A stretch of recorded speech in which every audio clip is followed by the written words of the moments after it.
દવામાં એવું મને કે રિપોર્ટ કરાવ્યો, રિપોર્ટ કરાવ્યા પછી આપણે કે ભાઈ આ લોશન તો બહુ મોંઘું છે, આજે 55 રૂપિયામાં આઉટ સિઝન મળતું હતું, 120 રૂપિયા થઈ ગયું. એ જ કંપની, એ જ લોશન બહારથી તો 2 હાથ લખી દઈએ, ખાલી ચીઠીએ લાવી આપણે ખીચામાં જેબમાંથી પૈસા કાઢવાનું નથી આપતા. એ કે છે નહીં, આ સ્ટોક નથી. તો મેં કીધું મને જીઆર બતાવો, કાયદાની રીતે લોનની રીતે વાત કરી તો કે તમે કોણ જીઆર જોવાવાળા, અને જેવું એવું વર્તન કરે પટાવાળાથી માંડીને સાહેબો સુધી. આ પ્રાઇવેટ સંસ્થાઓ એવી થઈ ગઈ છે. હવે આમાં તો લખીએ ઘણી દવાઓ નથી, મારે કેમ વાંચી લો ડૉક્ટરમાં ઇન્ટરવ્યુ હું કામ આપું તમને? તો મને દવા નથી આપતા પૂરી. અહીંયા અત્યારે પૂરી થઈ ગઈ છે દવા, મેડિકલમાંથી લઈ લે. બીપી, ડાયાબિટીસ તકલીફ છે, પગની બીપી છે, અહીંયા દવા નથી, સામેથી લઈ લ્યો. અહીંયા લખી દે 700-800 રૂપિયા.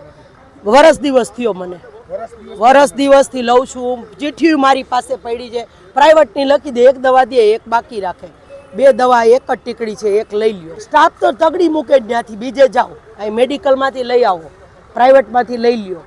તો પ્રાઇવેટમાંથી લેવી હોય તો અમે મેં કીધું શું કામ અહીંયા આવીએ? 200 રૂપિયા બગાડીને ડેરીએથી આવું છું. ગરીબ માણસની શું પોઝિશન થતી? હાલો હું લઈ લઉં છું અડધી દવા.